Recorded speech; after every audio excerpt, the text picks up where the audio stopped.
नमस्कार मेरी प्यारी लॉयल फैमिली, मैं हूं मायावी और आज के पॉडकास्ट में आपके लिए ट्रक ड्राइवर की एक बहुत ही खौफनाक कहानी लेकर के आ चुका हूं।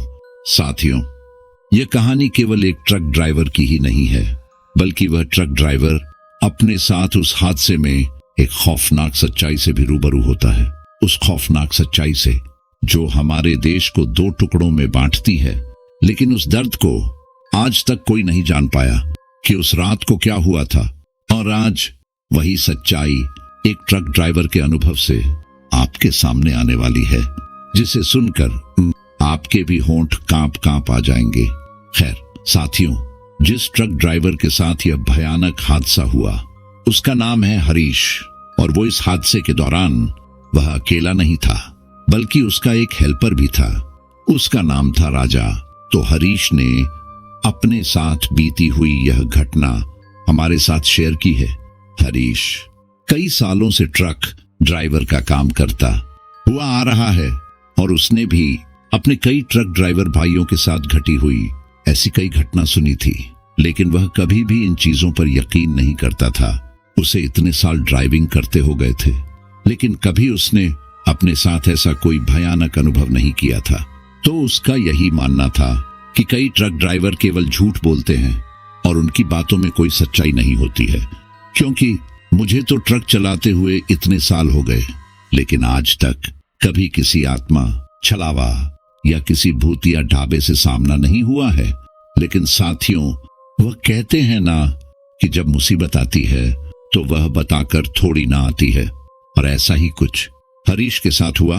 अपने लाइफ के इतने कैरियर में वह पहली बार इतने डरावने और भयानक अनुभव से गुजरा था। उस भयानक अनुभव से गुजरने के बाद उसने आज तक कभी भी रात को अकेले गाड़ी नहीं चलाई, और भले ही वह रातों को भूखा रह जाए, लेकिन आज वह कभी भी किसी भी ढाबे पर गाड़ी नहीं रोकता है। तो चलिए आज हम हरीश की उस कहानी को जानते हैं।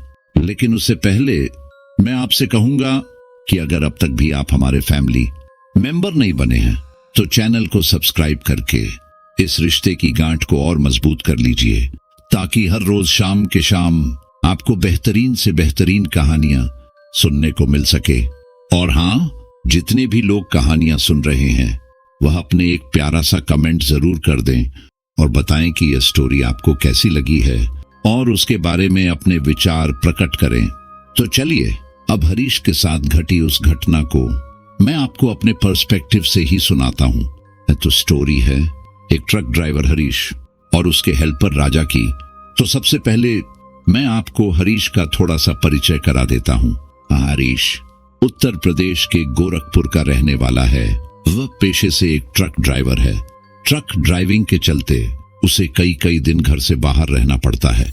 वो एक गोदाम में लगा बंधा काम करता है। उसे अपने मालिक का सामान पहुंचाने के लिए देश के किसी भी कोने में जाना पड़ता है। हरीश के साथ यह घटना तब घटी जब उसे दिल्ली से माल उठाकर पठानकोट और रावलपिंडी ले जाना था। ठंड का मौसम था। हरीश को सुबह तड़के ही ट्रक लेकर निकलना था। जब वह गोदाम पहुंचा तो उसके मालिक ने उससे ट्रक में सामान ढुलवाया और कुछ पैसे दिए। हरीश के साथ एक लड़का जिसका नाम राजा था, वह भी सवार हो गया। राजा कम उम्र का लड़का था। वह भी ट्रक ड्राइविंग सीख रहा था। हरीश और राजा दिल्ली से पठानकोट की तरफ रवाना हो गए। रास्ते में हरीश ने अपने लिए देसी शराब भी खरीद ली थी, क्योंकि सर्दियों के मौसम में ट्रक चलाते हुए ठंड ज्यादा लगती है और ट्रक चालक अक्सर सड़क पर जीवन से जुड़े अकेलेपन और थकावट से निपटने के लिए ड्रग्स और शराब का इस्तेमाल करते ही हैं। हरीश भी इन आदतों से अछूता नहीं था। वे दिल्ली से अपने सफर के लिए निकल चुके थे। राजा आज पहली बार हरीश के साथ एक हेल्पर बनकर जा रहा था। हरीश लगातार ट्रक चला रहा था। दोपहर में हरीश और राजा एक ढाबे पर खाना खाने के लिए रुकते हैं। खाना खाकर वे लोग कुछ देर वहीं आराम करते हैं और फिर से आगे के सफर के लिए निकल पड़ते हैं। दिल्ली से पठानकोट पहुंचने में उन्हें लगभग 8 से 10 घंटे लग गए। पठानकोट पहुंचकर हरीश ने माल नीचे उतरवा दिया। उसके बाद वे लोग वहां भी आधे 1 घंटे रुकते हैं। अब बचा हुआ माल लेकर उन्हें रावलपिंडी के लिए निकलना था। रावलपिंडी पाकिस्तान में है। हरीश को भारत और पाकिस्तान की सीमा को पार करना था। यह उसके लिए पहली बार था जब उसे पाकिस्तान का बॉर्डर पार करना था। हरीश ने सुना था कि बॉर्डर पर अच्छी खासी चेकिंग होती है और अगर रात हो जाए तो पुलिस वाले और भी बारीकी से चेकिंग करते हैं। दरअसल पुलिस वाले यह शक करते हैं कि इतनी रात को कोई इलीगल काम तो नहीं हो रहा। वे लोग पठानकोट से रात 9 बजे निकल चुके थे। वे पठानकोट से निकलकर यूं ही कुछ 1 घंटे आगे चले थे कि कोहरे ने अपनी चादर डालनी शुरू कर दी।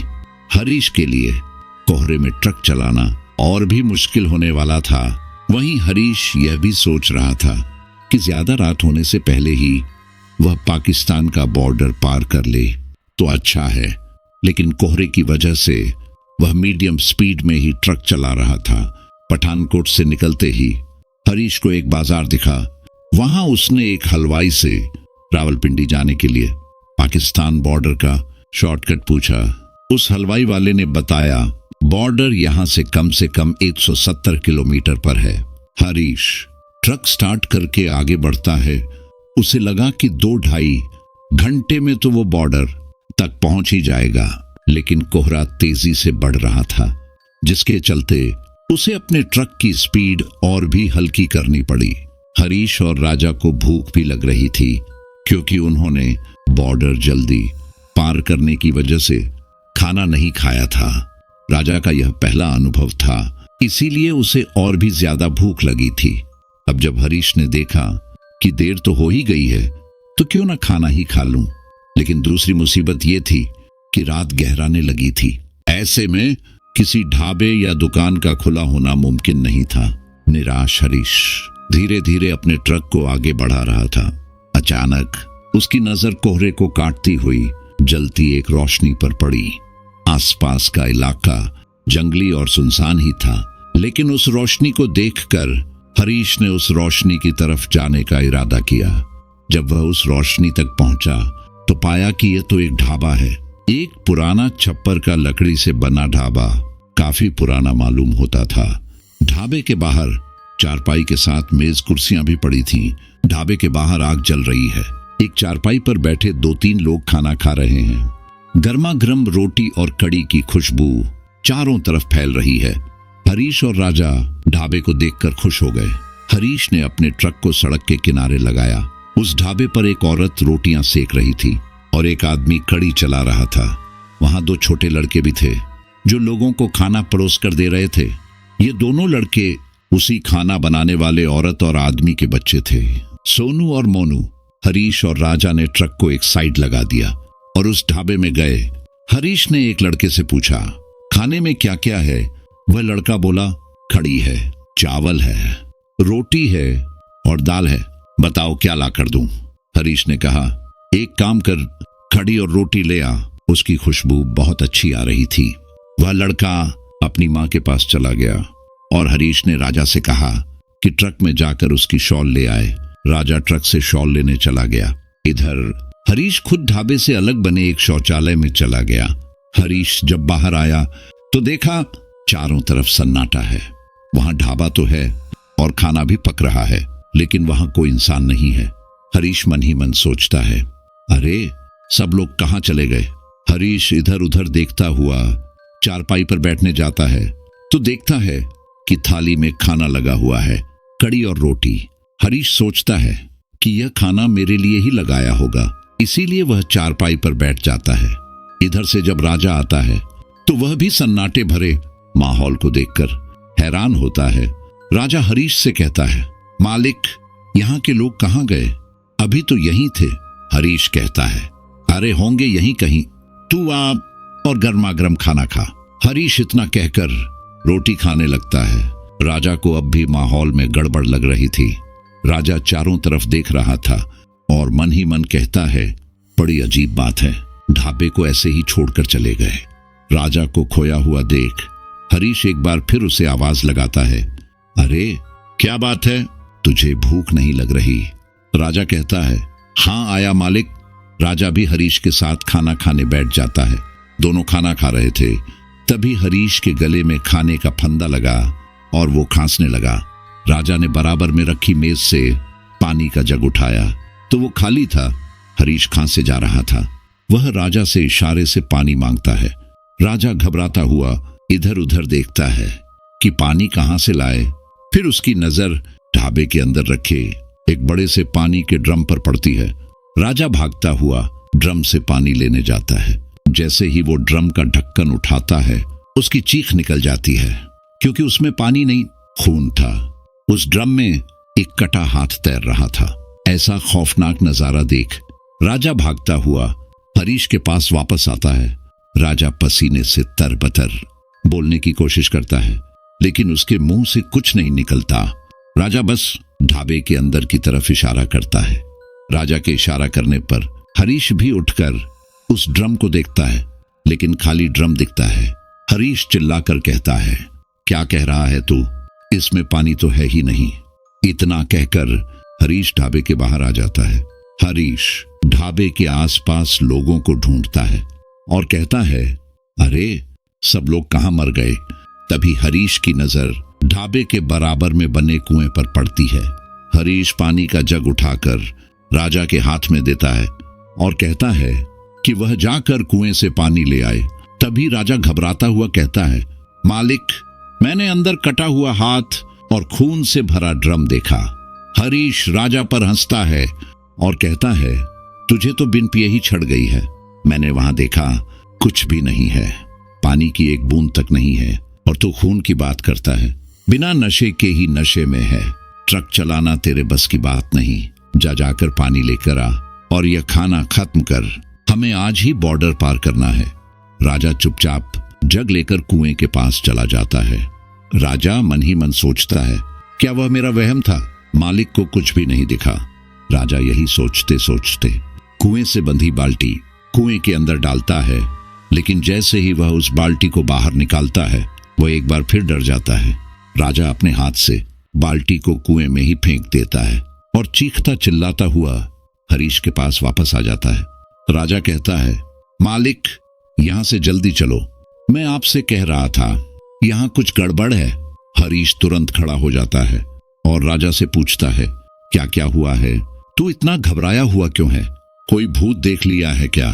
राजा कहता है, भूत का तो नहीं पता, लेकिन यहाँ कुछ तो गड़बड़ है। कुएं में भी खून है। मुझे लगता है यहाँ किसी का मर्डर हुआ है। हरीश चिंता जताते हुए कहता है, क्या मर्डर हुआ है? राजा कहता है, हाँ देखो, हमारे आसपास कोई भी दिखाई नहीं दे रहा। जब हम आए थे तो यहाँ वो ढाबे वाला था, उसका पूरा परिवार था। अचानक से वे लोग कहाँ गायब हो गए?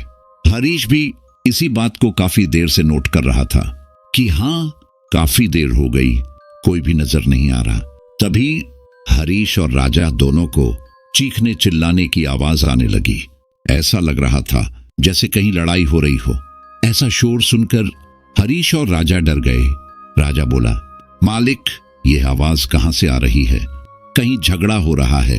हरीश ने कहा, चुप, सुनने दे। हरीश ने कान लगाकर सुना तो ढाबे के पीछे एक रास्ता जा रहा था। वह आवाज वहीं से आ रही थी। हरीश ने कहा, आ मेरे साथ, देखता हूं कहां झगड़ा हुआ है। हरीश तेज तेज कदमों से ढाबे के पीछे जाता है और राजा हरीश के पीछे पीछे। हरीश काफी आगे तक निकल आया था, लेकिन उसे कोई भी नजर नहीं आया। हरीश बोला, अरे हमें तो कोई भी नजर नहीं आ रहा, तो यह आवाज कहां से आ रही थी? राजा कहता है, हाँ मालिक, और अब आवाज आनी बंद हो गई। मैं तो कहता हूं कि कोई लुटेरे या बदमाश होंगे, वह हमें अपने जाल में फंसाने की सोच रहे होंगे। मेरी मानो तो वापस ट्रक पर चलते हैं। हरीश हाँ में सिर हिलाता है और वापस ढाबे की तरफ आता है। अब उसके सामने फिर से वही सारे लोग थे जो अब तक गायब हो चुके थे। उन्हें देखकर हरीश और राजा दोनों हैरान रह जाते हैं। हरीश कड़ी चलाते हुए उस आदमी के पास जाते और पूछता है, अरे आप लोग अभी कहां चले गए थे? वो आदमी कुछ सेकंड हरीश को घूरता है, फिर कहता है, हम तो यहीं थे, आप ही कहीं चले गए थे? हरीश कहता है, हमें कहीं से झगड़े की आवाज आ रही थी, इसीलिए बस देखने गए थे, लेकिन कहीं कुछ नहीं था। वह आदमी कुछ नहीं बोलता, बस चुपचाप अपना काम करता रहता है। ठंड काफी थी, इसीलिए हरीश उस आदमी से कहता है कि 2 कप चाय मिल जाएगी क्या? वह आदमी हाथ सिर हिला देता है और हरीश चारपाई पर बैठकर हाथ सेकने लगता है। तभी राजा हल्के से हरीश से कहता है, क्या मालिक, आप भी चाय पीने की क्या जरूरत थी, अब चलते हैं ना। हरीश राजा से कहता है, ओह, इतनी ठंड में एक एक कप चाय पी लेते हैं, थोड़ी ऊर्जा आ जाएगी। और तूने तो खाना भी नहीं खाया। राजा गुस्सा करते हुए चारपाई पर बैठ जाता है। राजा के बैठते ही चारपाई बुरी हिलती है। ऐसा लगता है जैसे किसी ने हिलाई हो। अचानक इस हरकत से हरीश भी घबरा जाता है और उठ खड़ा होता है। हरीश गुस्से में कहता है, कौन है? लेकिन आसपास कोई भी नहीं था। हरीश राजा की तरफ सवालिया नजरों से देखता है। राजा कहता है, मालिक, मेरी बात मानो, चलो यहां से, बच्चों की तरह जिद मत करो। हरीश 2-4 कदम आगे बढ़ने लगता है। तभी ढाबे पर काम कर रहा छोटा लड़का मोनू आ जाता है और वह कहता है, साहब, अब कहां जा रहे हैं? चाय तो पी लीजिए। वह छोटा लड़का हरीश और राजा की तरफ 2 गिलासों को आगे बढ़ाता है। हरीश जैसे ही इन गिलासों को हाथ में लेने वाला था, वैसे ही हरीश भी डर जाता है, क्योंकि उन गिलासों में चाय नहीं, खून था।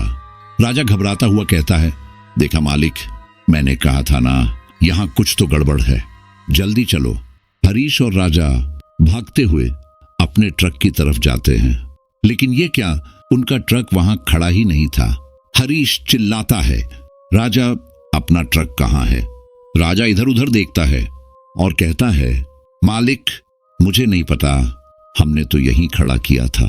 हरीश और राजा भागते हुए इधर उधर अपने ट्रक को खोज रहे थे। कोहरे की वजह से उन्हें ठीक से कुछ दिखाई नहीं दे रहा था। अंत में वे दोनों ढाबे की तरफ आते हैं और देखते हैं कि अब ढाबे पर काम कर रहे मौजूद लोग और खाना खा रहे लोग हरीश और राजा को देखकर हंस रहे हैं। वे लोग जोर जोर से हंस रहे थे। उनकी हंसी में एक खौफ था जिससे राजा और हरीश घबराने लगते हैं। वह अपना ट्रक छोड़कर पैदल ही वहां से भागने लगते हैं। वे लोग काफी दूर भागते हैं और भागते भागते अचानक उन्हें एक रोशनी दिखती है, बिल्कुल वैसे ही रोशनी जैसे कुछ देर पहले हरीश को ट्रक चलते हुए दिखी थी। राजा हरीश से कहता है, वो देखो मालिक, लगता है वहां किसी का घर है, हम वहीं चलते हैं। राजा और हरीश जल्दी जल्दी उस रोशनी तक पहुंचते हैं, लेकिन उस रोशनी तक पहुंचने के बाद वे लोग हैरान रह जाते हैं, क्योंकि वे लोग वापस उसी ढाबे पर पहुंच गए थे जहां से अभी भाग रहे थे। हरीश अपना सिर को खुजाते हुए कहता है, राजा, ये क्या, हम तो यहां वापस आ गए। ढाबे पर सब कुछ पहले जैसा ही था। 2-4 लोग खाना खा रहे थे, एक औरत रोटी सेक रही थी और आदमी कड़ी चला रहा था। हरीश हिम्मत करके उस औरत के पास जाता है और कहता है, तुम लोग कौन हो? वह औरत हरीश को कोई जवाब नहीं देती, बस चुपचाप अपनी रोटियां सेकती रहती है। हरीश दोबारा पूछता है। वह औरत अब भी चुप थी। फिर हरीश गुस्से में पूछता है, ऐ औरत, बोलती क्यों नहीं है? गूंगी है क्या? हरीश का इतना ही कहना था कि वह औरत अपनी नजरें ऊपर करके हरीश को देखती है। हरीश उस औरत की आंखें देख देख कर बुरी तरह घबरा जाता है, क्योंकि उस औरत की आंखें पूरी तरह से लाल हो रखी थी। राजा भी यह मंजर देखकर डर जाता है और उल्टे पांव उस ढाबे से भागने लगता है। राजा के पीछे हरीश भी भागता है, लेकिन ढाबे से कुछ कदम दूरी पर 2 आदमी हरीश और राजा को घेर लेते हैं। उन आदमियों की आंखों से भी खून निकल रहा था। राजा और हरीश उन आदमियों को धक्का देकर आगे बढ़ते हैं। हरीश कई सालों से ट्रक ड्राइविंग करता आ रहा था, लेकिन आज तक उसके साथ ऐसा कभी नहीं हुआ था। हमने अक्सर सुना है कि ट्रक ड्राइवर को रास्ते चलते कोई छलावा मिल जाता है, क्योंकि वे लोग सुनसान रोड से जाते हैं, लेकिन हरीश के साथ कभी ऐसा नहीं हुआ था। वह लोगों को अनदेखा करता हुआ अपनी मस्ती में ट्रक चलाता रहता था, लेकिन आज उसके साथ यह पहली ऐसी घटना थी जिसके लिए वह कभी तैयार ही नहीं था। राजा और हरीश लगभग आधा घंटा उस सड़क पर दौड़ते हैं और एक बार फिर उन्हें वही रोशनी दिखती है, लेकिन इस बार राजा हरीश से कहता है, मालिक, चलो सीधे चलते हैं, यह उसी ढाबे की रोशनी होगी। हरीश कहता है, रुको, एक बार देख लेते हैं। हमारा ट्रक भी गायब है और उसमें माल भी है। राजा हरीश का हाथ पकड़कर उसे रोकने की कोशिश करता है, लेकिन हरीश राजा का ही हाथ पकड़कर उसे अपने साथ ले जाता है और एक बार फिर वे लोग उसी ढाबे के सामने जा पहुंचे। राजा यह सब देखकर रोने लगता है। वह पागल सा हो जाता है। राजा, क्या अगर हमारे साथ भी यह घटना हो तो हम भी पागल हो जाएंगे या दहशत से मर जाएंगे? राजा को रोता हुआ देख हरीश उसे शांत होने के लिए कहता है। हरीश कहता है, राजा, ढाबे पर कोई नहीं है। राजा रोते हुए ही कहता है, अरे कोई हो या ना हो, लेकिन हम तो मुसीबत में फंस चुके हैं। हम यहां से कैसे निकलेंगे? हम लौट फिर के इसी ढाबे पर आ जाते हैं। यह रास्ता कैसा है? मुझे तो कुछ समझ नहीं आ रहा। हरीश राजा को शांत करते हुए कहता है, घबरा मत, दिमाग से काम लेते हैं। ऐसे घबराने से कुछ नहीं होगा। हरीश वहां खड़े खड़े सोच रहा था कि उसे क्या करना चाहिए कि तभी उसे मांस जलने की बदबू आती है। वह राजा से कहता है, राजा, तुझे बदबू नहीं आ रही? राजा कहता है, हाँ आ रही है। ऐसा लग रहा है जैसे कोई मांस घूं रहा है। तभी राजा की नजर ढाबे पर जल रहे चूल्हे पर जाती है। चूल्हे पर एक बड़ा पतीला रखा था। उसमें कोई चीज उबल रही थी। उबाल के बुलबुले तेज आवाज के साथ ऊपर उठ रहे थे। उसी के बराबर में एक भट्टी दहक रही थी। हरीश और राजा एक साथ धीरे धीरे उस चूल्हे की तरफ बढ़ते हैं और जैसे ही हरीश चूल्हे में और राजा भट्टी में नजर मारते हैं तो उनकी बुरी तरह चीख निकल जाती है। वे लोग पीछे की तरफ गिर जाते हैं। उनके पैर लड़खड़ा आने लगते हैं। वे खड़े ही नहीं हो पा रहे थे। वे जमीन पर पीछे की ओर रेंगते हुए भाग रहे थे। ऐसा खौफनाक मंजर उनके सामने पहले कभी नहीं आया था। उन्होंने सपने में भी यह सब नहीं देखा था। अब तो हरीश भी पागल सा हो गया था। हरीश और राजा एक बार फिर सड़क की तरफ दौड़ पड़े, लेकिन अचानक उनके सामने ढाबे पर मौजूद भूतिया लोग आ गए। वही औरत, आदमी और बच्चे, वही मुसाफिर। इस बार मंजर और भी खौफनाक था। औरत अर्धनग्न अवस्था में थी और उसकी गर्दन कटी हुई थी। दोनों बच्चों के शरीर जले हुए थे। आदमी के सीने से खून निकल रहा था। वे मुसाफिर जो चारपाई पर बैठकर खाना खा रहे थे, उनके शरीर से भी खून निकल रहा था। वे सभी एक साथ हंस रहे थे और कह रहे थे, तुम जिंदा वापस नहीं जाओगे, हम तुम्हें भी मार देंगे। इतना कहकर वे और जोर से हंसने लगे। हरीश मुख्य सड़क की तरह दौड़ता है। तब राजा हरीश का हाथ पकड़ लेता है। राजा ने हरीश से कहा, मालिक, यहां से नहीं भागते, ढाबे के पीछे वाले रास्ते पर चलते हैं। हो सकता है वह रास्ता हमें सही जगह पहुंचा दे। राजा के कहने पर हरीश ढाबे के पीछे वाले रास्ते पर भागने लगता है। वो रास्ता भी कच्चा था। दोनों तरफ या तो जंगल थे या खेत ही खेत। इस ठंड के मौसम में उनके शरीर से ठंड गायब हो चुकी थी। उनके शरीर से पसीना बह रहा था।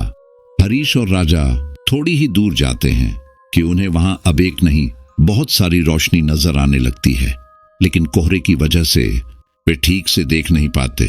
इसलिए वे लोग हिम्मत करके उन रोशनी के पास जाने का फैसला करते हैं।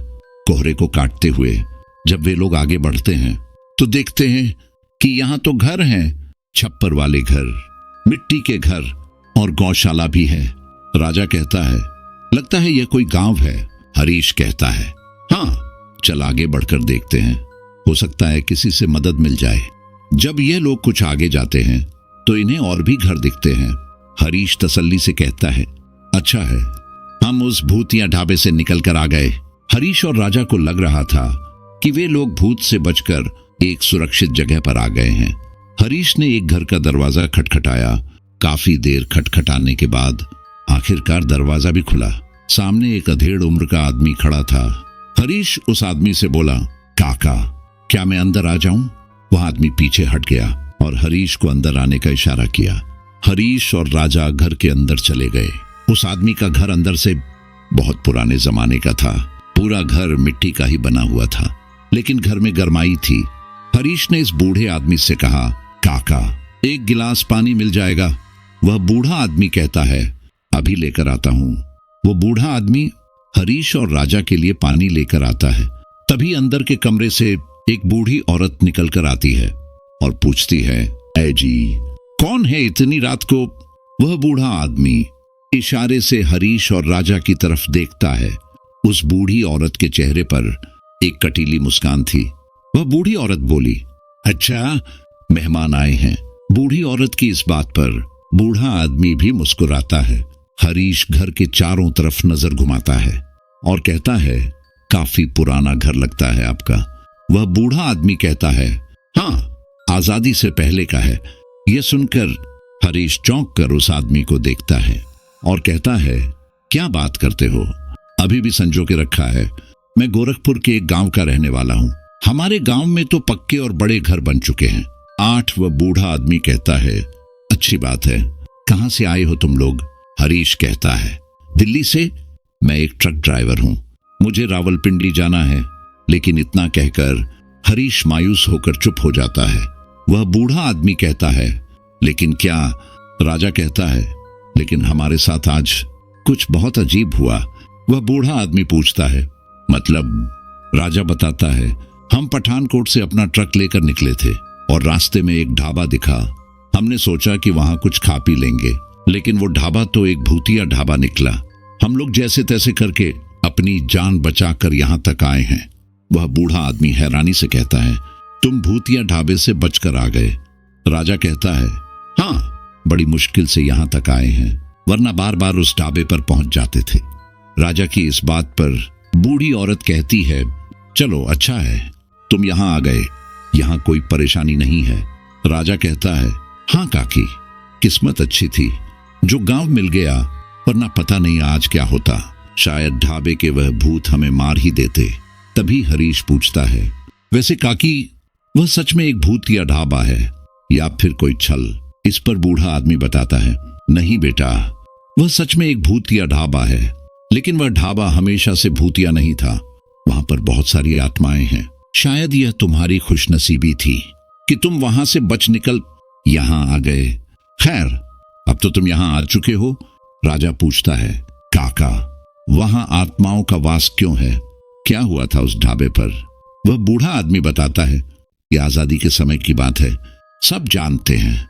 जब हमारा भारत देश आजाद हुआ था तो वह केवल आजाद नहीं हुआ था, बल्कि उसके साथ कई सांप्रदायिकता, जातिवाद, भेदभाव और दंगों का सिलसिला भी शुरू हुआ था। 1940 की वो रात मैं आज भी नहीं भूल सकता। सब अपने अपने घरों में सो रहे थे। ढाबे पर कुछ लोग थे जो खाना खा रहे थे। वह ढाबा जिसका था, वह बेचारा सत्येंद्र बहुत गरीब था। जैसे तैसे करके अपना गुजारा चलाता था। क्योंकि वह ढाबा एक सुनसान इलाके में था, इसीलिए वहां मुसाफिरों का आना जाना कम ही लगा रहता था। लेकिन कौन जानता था कि सत्येंद्र के ढाबे पर एक दिन बहुत सारे लोग आएंगे। देश के आजाद होने से कुछ दिन बाद देश में कहीं कहीं दंगे शुरू हो चुके थे। इस बात की भनक भी पहुंच चुकी थी। सत्येंद्र और उसकी पत्नी दंगों के डर से 2-3 दिन ढाबे पर नहीं गए। दंगे बढ़ते ही जा रहे थे।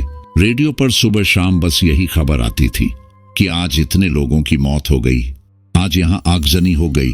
अभी लोग खौफ के साए में जी रहे थे। इन सब के चलते एक दिन सत्येंद्र ने अपने ढाबे पर जाने की सोची, क्योंकि उसे किसी से खबर मिली कि उसके ढाबे को भी तोड़ दिया है। वह उसी समय अपनी पत्नी के साथ वहां पहुंचा, लेकिन वहां सब कुछ सही था। अंत में उसने फैसला किया कि वह अब और दिन घर में नहीं बैठेगा, अपने ढाबे पर जाएगा। उसे वैसे भी पैसों की परेशानी चल रही थी, इसीलिए वह उस दिन अपने परिवार के साथ अपने ढाबे पर चला गया। शाम का समय था। सत्येंद्र और उसकी पत्नी गर्मागर्म खाना तैयार कर रहे थे। उस दिन उनके ढाबे पर कुछ मुसाफिर भी आए। इसके साथ ही कुछ लोग भारत से पाकिस्तान और पाकिस्तान से भारत की तरफ रुक कर रहे थे। वे भी सत्येंद्र के ढाबे पर रुके। एक मुसाफिर ने सत्येंद्र से कहा भी कि आपको इस समय अपना ढाबा जल्द बंद कर देना चाहिए, क्योंकि शहर की तरफ बहुत बुरी मारकाट हो रही है। इस पर सत्येंद्र ने कहा, अरे ये गांव है और मेरा ढाबा तो गांव और शहर दोनों से ही बहुत दूर है, भला वह दंगाई यहां आकर क्या करेंगे। उस दिन सत्येंद्र के ढाबे पर बहुत लोग खाना खाने आए थे। वो उस दिन बहुत खुश था, लेकिन अचानक उसकी खुशी हमेशा के लिए खत्म हो गई। अचानक कुछ लड़के एक तांगे में सवार सत्येंद्र के ढाबे पर आए और गर्मा गर्म खाने की मांग करने लगे। सत्येंद्र ने उनसे कुछ देर इंतजार करने को कहा, लेकिन ऐसा करने पर वे लड़के भड़क गए, चीखने चिल्लाने लगे और गाली देने लगे। सत्येंद्र जब उन्हें शांत कराने लगा तो वे लड़के सत्येंद्र पर ही हावी हो गए। उन लड़कों ने तांगे से तलवार डंडे निकाले और सत्येंद्र के ढाबे पर बैठे लोगों को मारना शुरू कर दिया। उन लड़कों ने सत्येंद्र समेत पूरे परिवार को बेरहमी से मार डाला, उसके ढाबे पर आग लगा दी, यहाँ तक कि सत्येंद्र के बच्चों को भी जलती आग में झोंक दिया। वहां बैठे लोगों के सीने में ऐसे ही तलवारें घुसा दी। आसपास कोई नहीं था जो इनकी चीख पुकार सुनता। उन दंगाई लड़कों का जब इससे भी मन नहीं भरा तो वे इस गांव में अंदर आ गए। रात का वक्त था, सभी अपने अपने घरों में सोए थे। ऐसे में उन लड़कों ने सभी की झोपड़ियां जला दी।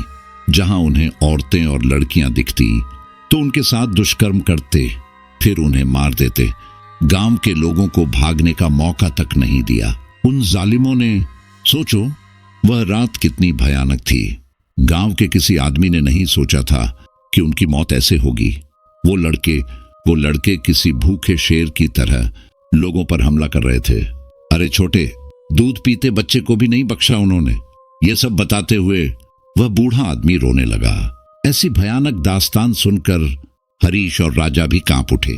हरीश उस बूढ़े आदमी से कहता है, काका चुप हो जाओ, मैं समझ सकता हूं कि वह समय कैसे रहा होगा। तभी राजा कहता है, अच्छा तो वह उन लोगों की आत्माएं हैं। वो बूढ़ा आदमी कहता है, हाँ, उनकी आत्माएं भटकती हैं और जो कोई भी उस रास्ते पर जाता है उनकी मौत पक्की है। हरीश मन ही मन सोचता है, अच्छा है हम बच गए।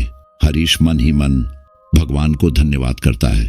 तभी एक मुर्गा बांग देना शुरू कर देता है। अचानक बूढ़ा आदमी और औरत थोड़े घबरा जाते हैं। हरीश कहता है, सुबह होने वाली है, चलिए हम भी निकलते हैं। हमें अपना ट्रक भी खोजना है और उसे उसकी जगह पर पहुंचाना है। इतना कहकर हरीश और राजा जाने के लिए खड़े ही होते, तभी वह बूढ़ा आदमी हरीश से कहता है, अरे नहीं, तुम कहीं मत जाओ। हरीश हैरानी से उस बूढ़े आदमी को देखता है और पूछता है, क्यों, क्या हुआ? वह बूढ़ा आदमी बोला, वह आत्माएं तुम्हारा बाहर इंतजार कर रही होंगी। अगर तुम इस समय बाहर निकले तो तुम मारे जा सकते हो। उस बूढ़े आदमी की यह बात सुनकर हरीश और राजा एक बार फिर से घबरा गए। राजा कहता है, तो हम लोग ऐसे कब तक यहाँ रुक रहेंगे? वह बूढ़ा आदमी बोला, कल जिस समय तुम उस ढाबे पर पहुंचे थे उसी समय सब खत्म हो जाएगा, लेकिन अभी यहीं रहो। हरीश राजा की तरफ देखता है। वह इशारे में राजा से कहता है कि क्या करें, तो राजा इशारे में यहीं रुकने के लिए हामी भर देता है। फिर वह बूढ़ा आदमी कहता है, अच्छा बच्चों, मैं और मेरी पत्नी खेतों के काम से बाहर जा रहे हैं, तुम लोग इसी घर में रहना। और हाँ, ध्यान रहे इस घर में बाहर की रोशनी ना आने पाए और ना तुम लोग बाहर झांकना, वरना उसका अंजाम बहुत ही बुरा होगा। हम शाम तक वापस आ जाएंगे। हरीश और राजा हाँ में सिर हिलाते हैं और वे दोनों बूढ़ा बूढ़िया घर से बाहर चले जाते हैं। इधर हरीश चिंता में बैठा था। वह राजा से कहता है, राजा मुझे ट्रक की बड़ी चिंता हो रही है। वह ट्रक पता नहीं कहाँ होगा, उसमें इतना माल भरा है, अगर कुछ भी इधर उधर हो गया तो मुझे अपने काम से हाथ धोना पड़ेगा। राजा कहता है, मालिक काम तो तब बचेगा ना जब हम जिंदा रहेंगे। आप ट्रक की चिंता मत करो, पहले अपनी जान के बारे में सोचो। मेरे दिमाग से तो रात की घटना निकल ही नहीं रही है। मुझे तो अभी भी ऐसा लग रहा है जैसे वे आत्माएं बाहर खड़ी हमारा इंतजार कर रही हैं। हरीश कहता है, हाँ, उनकी बहुत दर्दनाक मौत हुई थी, इसीलिए वह आत्माएं ऐसी भयानक आत्माओं में बदल गईं। लेकिन होनी को कौन टाल सकता है? मैं इतने सालों से ट्रक चला रहा हूं और कई सुनसान जगह पर भी जा चुका हूं। आज तक मेरे साथ ऐसा नहीं हुआ जैसे कल रात हुआ। मैं तो भूत प्रेतों पर विश्वास भी नहीं करता था, लेकिन अब पता चला कि सच में भूत होते हैं। राजा कहता है, बस भगवान जल्दी से शाम हो जाए और हम लोग यहाँ से अपने घर चले जाएं। मैं तो अपने बाबा से कह दूंगा कि मुझे यह ट्रक ड्राइवर का काम नहीं सीखना, इसके बदले तुम कोई भी काम सिखाओ। तो मैं सीख लूंगा, चाहे मजदूरी ही क्यों ना हो। बातें करते करते हरीश और राजा को नींद आ जाती है। वे दोनों जमीन पर बैठे बैठे ही सो जाते हैं। राजा को एक शोर सुनाई देता है। वह उठकर देखता है तो शोर इसी झोपड़ी के घर के बाहर से आ रहा था। शोर सुनकर राजा हरीश को भी उठाता है। जैसे ही वे लोग बाहर जाते हैं तो उन्हें अपनी आंखों पर विश्वास नहीं होता। पूरे गांव में आग लगी हुई थी। पूरा गांव धुआं धुआं हो रहा था। बहुत से लोग खून से लथपथ इधर से उधर भाग रहे थे। ये नजारा देख राजा और हरीश भी डर जाते हैं और वे लोग भी इधर उधर भागने लगते हैं। हरीश भागते हुए कहता है, इस गांव में आग किसने लगा दी? राजा कहता है, पता नहीं, हमें अपनी जान बचाकर भागना होगा। वे लोग अंधेरे में भाग रहे थे। तभी एक जलता हुआ आदमी हरीश के ऊपर गिर जाता है और वो आग में जलने लगता है। तभी राजा को एक कुआं और एक जगमगाता मंदिर नजर आता है। राजा उस मंदिर की तरफ भागता है और फिर उसकी आंख खुल जाती है। ऐसा दृश्य देखकर राजा सहम कर बैठ जाता है और वह डर के मारे भगवान को याद करने लगता है। राजा इतना डर गया था कि वह पसीने से तरबतर हो रहा था। राजा मन ही मन सोचता है, हे भगवान, यह सपना था। यह लगभग दोपहर का समय था। राजा गर्मी महसूस करता है। वह अपना स्वेटर उतार देता है। राजा देखता है कि उसका मालिक हरीश अभी भी सो रहा है। राजा कुछ देर तो यूं ही बैठा रहता है, फिर वह बोर होने लगता है। राजा उठकर अंदर के कमरों में जाता है। शायद कुछ खाने पीने का सामान ढूंढने गया था, लेकिन अंदर कुछ भी नहीं था। वे थक हार के दूसरे कमरे में जाता है और मन ही मन सोचता है, कैसे गरीब काका काकी हैं, कुछ खाने पीने का भी सामान नहीं है। तभी उसकी नजर दीवार पर लटकी एक फोटो पर पड़ती है। वो फोटो काफी पुरानी मालूम पड़ती थी। राजा उस फोटो को देखता है कि यह तो काका की फोटो है। राजा इस फोटो पर इतना ध्यान नहीं देता और बाहर आ जाता है। बाहर आकर देखता है तो हरीश भी उठ जाता है। राजा हरीश से कहता है, मालिक, बहुत भूख लगी है, यहाँ तो कुछ खाने का भी नहीं है। हरीश कहता है, कमरे में देख, कुछ तो होगा। राजा कहता है, अरे सब जगह देख लिया, कुछ भी नहीं है। हरीश कहता है, राजा, तुझे ये घर कुछ ज्यादा ही पुराना नहीं लग रहा? राजा कहता है, हाँ मालिक, लग तो रहा है। हरीश कहता है, मेरा मतलब यहाँ की एक एक चीज देख, आजादी के पहले की ही लग रही है। यह कुटिया, ये चारपाई और यह हुक्का, गांव तो आज भी है, लेकिन ऐसा सामान, घर में बिजली का एक तार तक नहीं है। राजा कहता है, हो सकता है यह गांव शहर से ज्यादा दूर हो, इसीलिए ऐसा पिछड़ा हुआ है। हरीश कहता है, हाँ, ऐसा भी हो सकता है। टाइम क्या हो रहा है? राजा अपनी नजर अपनी हाथ घड़ी पर डालता है तो हाथ को झटकते हुए कहता है, ओहो मालिक, घड़ी तो बंद पड़ी है। हरीश राजा के सिर पर हल्के से हाथ मारते हुए कहता है, तेरी घड़ी भी बेकार है, तेरी किस्मत की तरह। अब यह तो वक्त ही बताने वाला था कि किसकी किस्मत बेकार है और किसकी अच्छी। बिना समय जाने इन लोगों का वक्त ही नहीं कट रहा था। वहीं दूसरी तरफ इन्हें समय का भी पता नहीं चल पा रहा था कि दोपहर हो रही है या शाम। घर के अंदर रोशनी के नाम पर केवल एक लालटेन जल रही थी। हरीश भी बैठे बैठे बूढ़े बुढ़िया का इंतजार करते हुए थक गया था। राजा से रहा नहीं जाता, इसीलिए वह कहता है, मालिक, मैं बाहर देख कर आता हूं। हरीश कहता है, अरे पागल है क्या? काका काकी ने मना किया ना। अगर वह भूत यहां भी आ गए तो यहां इतनी देर से सुरक्षित तो बैठे हैं, अब तक कुछ भी नहीं हुआ। राजा कहता है, ओहो मालिक, समय का भी तो नहीं पता, शाम हो रही है या रात। हरीश के कहने पर राजा चुपचाप बैठ जाता है। हरीश अंदर में कमरों में जाकर देखने लगता है। इधर राजा से रहा नहीं जाता और वह खिड़की को हल्के से खोल के बाहर का नजारा देखता है। राजा अच्छे से चारों तरफ नजर घुमाता है और उसकी आंखें चौड़ी हो जाती हैं। ढलती हुई शाम थी और चारों तरफ सिर्फ मैदान ही मैदान था। टील मैदान। राजा को अच्छे से याद था कि रात को उन लोगों ने यहाँ बहुत सारे घर देखे थे, लेकिन अब एक भी घर नहीं दिख रहा था।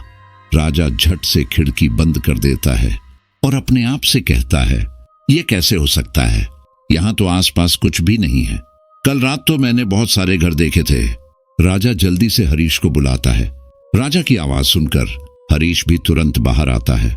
घबराए हुए राजा को देखकर हरीश कहता है, क्या हुआ? तू इतना घबराया हुआ क्यों है? क्या देख लिया तूने? राजा हाथ से बाहर की तरफ इशारा करता है। हरीश कहता है, अरे बोल ना, क्या हुआ? क्या तू बाहर गया था? हरीश अब गुस्से में था। राजा गर्दन हिलाता है और कहता है, मैं बाहर नहीं गया था, लेकिन मैंने खिड़की से झांक कर देखा था। बाहर एक भी घर नहीं है। सारे घर कहाँ गायब हो गए? हरीश कहता है, क्या तू पागलों जैसी बातें क्यों कर रहा है? तेरा दिमाग तो ठीक है या नींद में है? राजा कहता है, अरे मैं सच कह रहा हूं, यकीन नहीं है तो आप जाकर देख लो। राजा के कहने पर हरीश भी खिड़की से बाहर झांक कर देखता है तो सच में बाहर अब कोई घर नहीं था।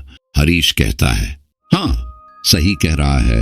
अरे कहीं ऐसा तो नहीं कि वह आत्माएं हमारे साथ कोई खेल खेल रही हो?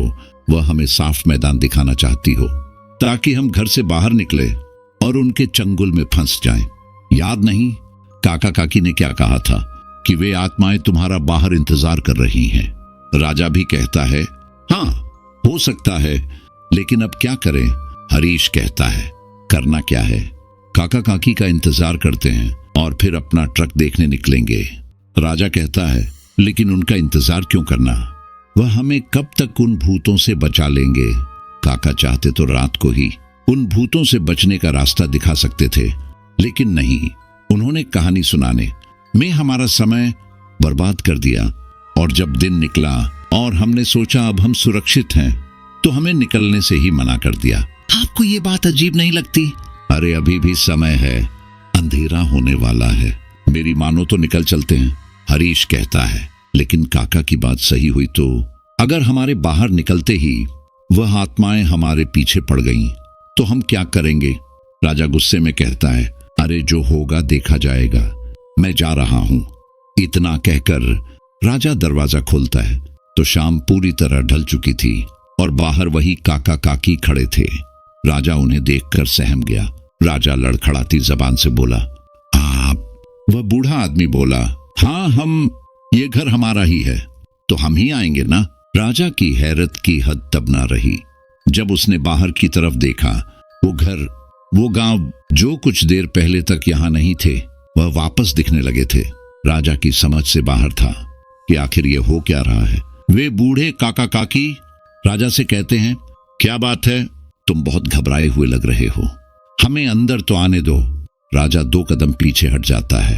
हरीश अभी भी अंदर बैठा था। जब उसने देखा कि काका काकी आ गए हैं तो वह खड़ा हुआ, लेकिन घर के बाहर का दृश्य नहीं देख पाया। राजा की डर के मारे सिट्टी पिट्टी गुम हो रही थी। राजा को उस बूढ़े काका काकी पर शक हो रहा था कि कहीं यह भी तो भूत नहीं है, लेकिन डर के मारे राजा कुछ कह नहीं रहा था। तभी राजा को उस बूढ़े काका की कहानी सुनाने का अंदाज याद आता है कि किस तरह से वह बूढ़े काका कह रहे थे कि मुझे आज भी वह रात याद है। काका को वह रात कैसे याद हो सकती है? क्या वे आजादी के समय से अब तक जिंदा हैं? उनकी उम्र इतनी भी नहीं थी कि वह उस समय से आजादी देखी हो, या फिर बच्चे भी रहे हो तो आजादी की मार काट याद रही हो।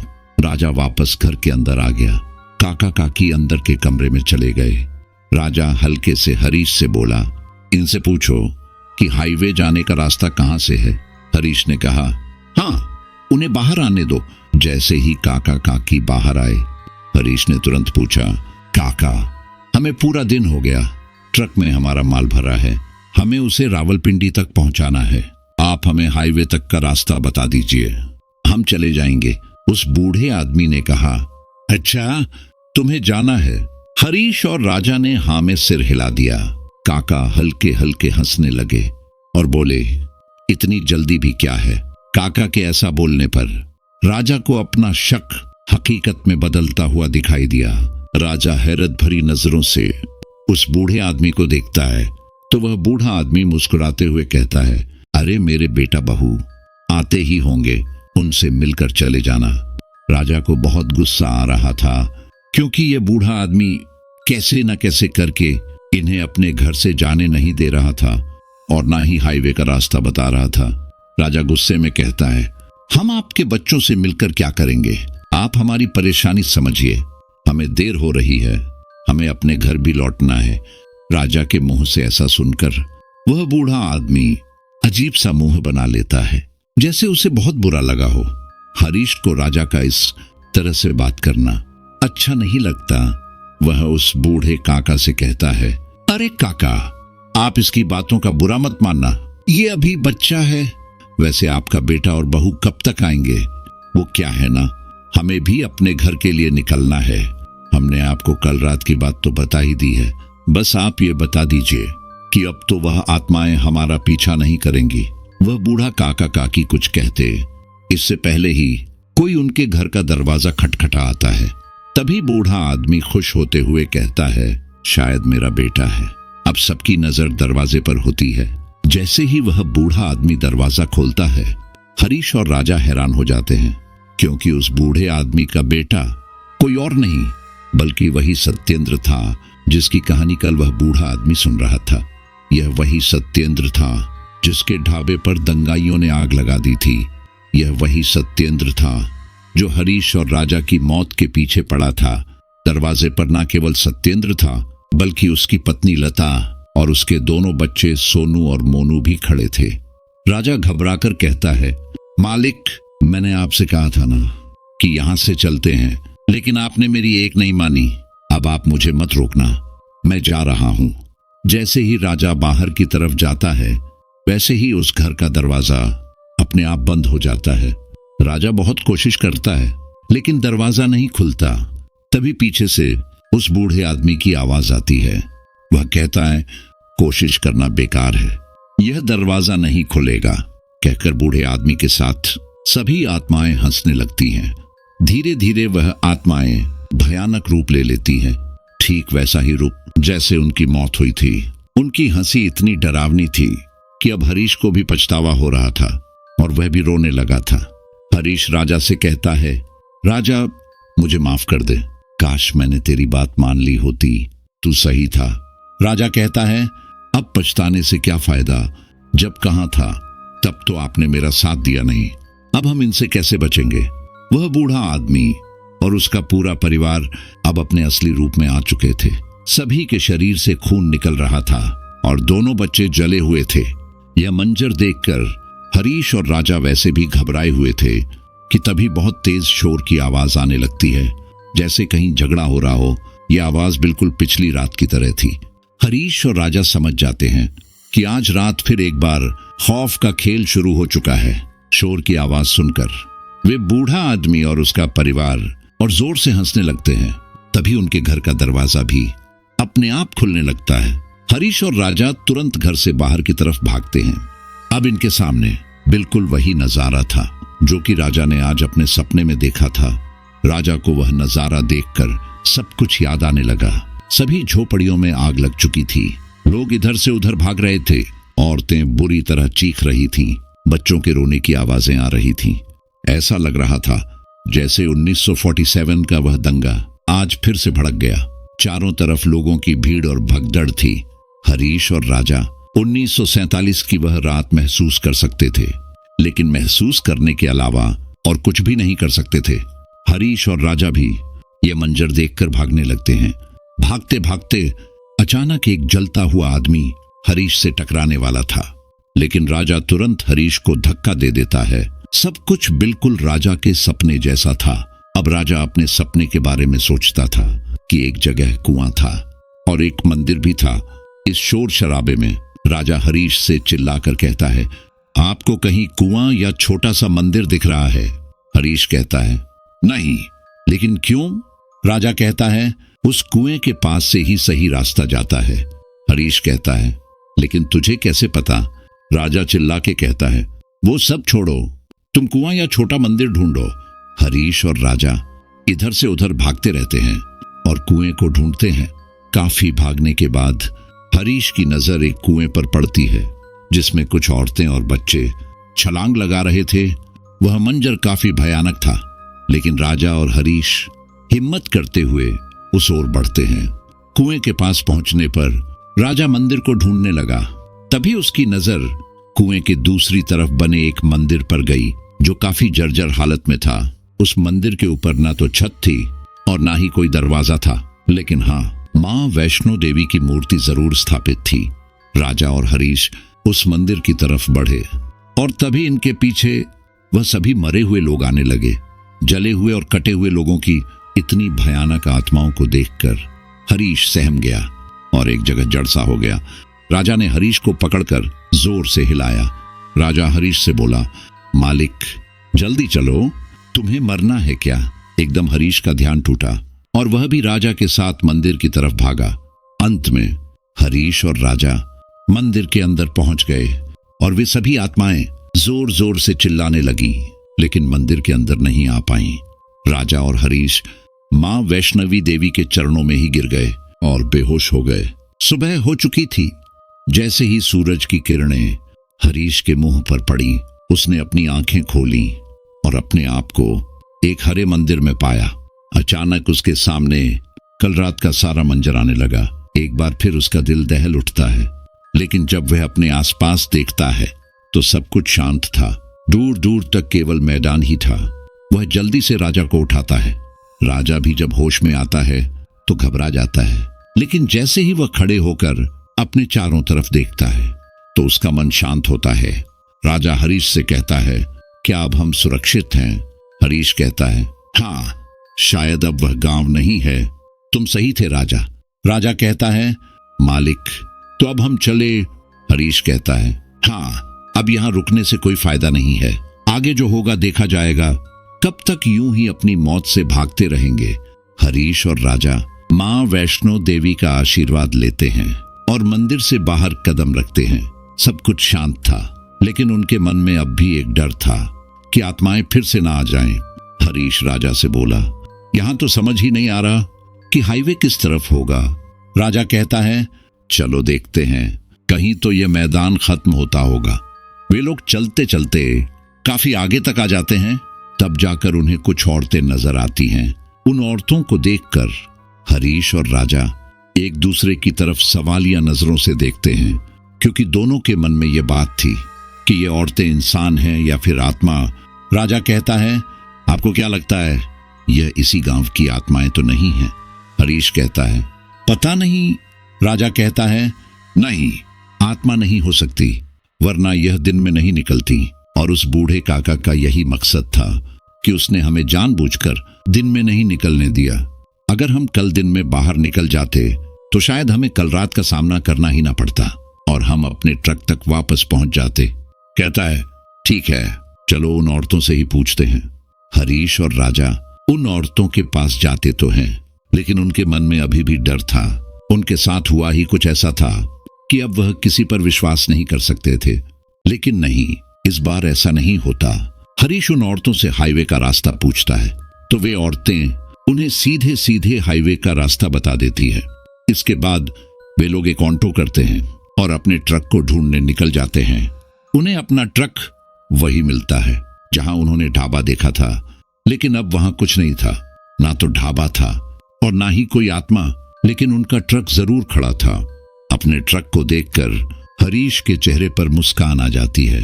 वह राजा से मुस्कुराकर कहता है, आखिर हमारी जीत हुई? राजा भी मुस्कुराकर कहता है, हाँ मालिक, बस भगवान की कृपा थी। राजा और हरीश अपने ट्रक में सवार हो जाते हैं और रावलपिंडी के लिए निकल जाते हैं। कुछ आगे जाकर ही उन्होंने पाकिस्तान का बॉर्डर भी क्रॉस कर लिया। उनके ट्रक की चेकिंग भी हुई और उन दोनों की भी चेकिंग हुई। रास्ते में हरीश ने राजा से पूछा, राजा, मुझे एक बात बता, तुझे कैसे पता चला कि गांव में एक कुआं है और एक मंदिर भी?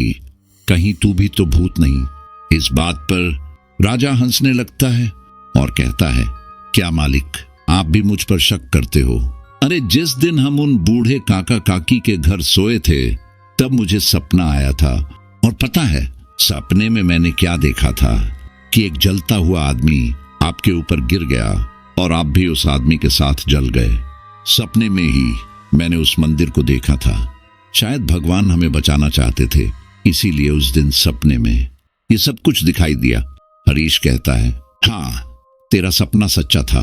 मुझ पर एक आदमी गिरने से बचा तो था और तूने ही मुझे बचाया था, सच में तू बड़ा बहादुर है।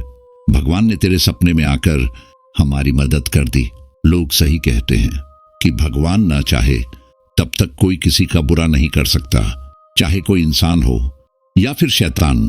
राजा कहता है, हाँ मालिक, और यह भी हो सकता है कि हमें उन लोगों के दर्द को देखना था जो कि 1947 के दंगे में मारे गए थे। आजादी के समय भारत के कई जगहों पर लोगों ने नहीं जाने क्या क्या गंवाई है, अपने परिवार गंवाए हैं या आत्माएं यूं ही नहीं भटक रही। सच में उनके साथ बहुत बुरा हुआ है। न जाने कितनों के तो अंतिम संस्कार ही नहीं हुए होंगे, कितने लोगों को तो उनके परिवार के लोग ही नहीं मिले होंगे, और न जाने कितनों को तो लाशें ही नहीं मिली होंगी। बातें करते करते ये लोग रावलपिंडी पहुंच जाते हैं। रावलपिंडी के गोदाम पर पहुंचकर हरीश और राजा अन्य मजदूरों के साथ सारा सामान ट्रक से नीचे उतरवा देते हैं। हरीश गोदाम के मालिक मोहम्मद सिराज से खाने के बारे में पूछता है। भाई साहब, यहाँ कहीं शाकाहारी खाना मिल जाएगा क्या? मोहम्मद सिराज कहता है, हाँ हाँ, हमारे गोदाम से 2 किलोमीटर आगे चलकर ही एक अच्छा ढाबा है, वहां शाकाहारी खाना ही मिलता है। ढाबे का नाम सुनकर राजा और हरीश एक दूसरे को देखने लगते हैं और मुस्कुराते हैं। मोहम्मद सिराज पूछता है, क्या हुआ, मैंने कुछ गलत कहा? तभी हरीश कहता है, नहीं नहीं, वो ढाबे का नाम सुनकर हंसी आ गई थी। मोहम्मद सिराज कहता है, अच्छा, ढाबे के नाम से हंसी भी आ जाती है? और मोहम्मद सिराज खुद भी हंसने लगता है। हरीश कहता है, कुछ नहीं, अब हम चलते हैं। हरीश और राजा उस गोदाम से 2 किलोमीटर दूर जाते हैं और उनकी नजर एक ढाबे पर पड़ती है। उसे ढाबे पर सब कुछ वैसा ही होता है जैसे पिछली रात के उस भूतिया ढाबे पर था। ये देखकर हरीश और राजा एक बार फिर घबरा जाते हैं, लेकिन तभी राजा कहता है, अरे मालिक रुको, इस ढाबे पर ऐसा कुछ नहीं है। हरीश कहता है, तुझे कैसे पता? राजा कहता है, तो देखो, सब लोग एंड्रॉयड फोन चला रहे हैं। अब ये एंड्रॉयड फोन चलाने वाले आत्माएं तो नहीं हो सकती। 1940 में तो लोगों के पास कीपैड वाले फोन भी नहीं थे, और इन लोगों के कपड़े देखकर भी नहीं लग रहा कि ये लोग उस जमाने के या फिर उस ढाबे की आत्माएं होंगी। हरीश कहता है, बात तो सही कह रहा है, चल खाना खा ही लेते हैं, बहुत भूख लगी है, पूरा एक दिन से कुछ नहीं खाया। हरीश और राजा उस ढाबे पर जाकर खाना खाते हैं। सब कुछ ठीक था, लेकिन इत्तेफाक की बात यह थी कि उस ढाबे पर भी वही सब खाना मिल रहा था जो कि उन्होंने उस भूतिया ढाबे पर खाया था। कड़ी चावल, रोटी और दाल। साथ थी यहाँ काम करने वाला भी एक परिवार ही था, पति पत्नी और 2 छोटे बच्चे, लेकिन वे सभी सत्येंद्र और उसका परिवार नहीं था। मन में एक डर लिए हरीश और राजा खाना खाते हैं और वापस अपने देश भारत की ओर लौट आते हैं। राजा के लिए वह सफर काफी भयानक था और उसके बाद उसने यह फैसला कर लिया था कि वह ट्रक ड्राइविंग नहीं करेगा। उस दिन के बाद से हरीश कभी भी सुनसान जगह पर दिखने वाले ढाबे और खास तौर पर रात में किसी भी ढाबे पर नहीं रुकता है और ना ही खाना खाता है।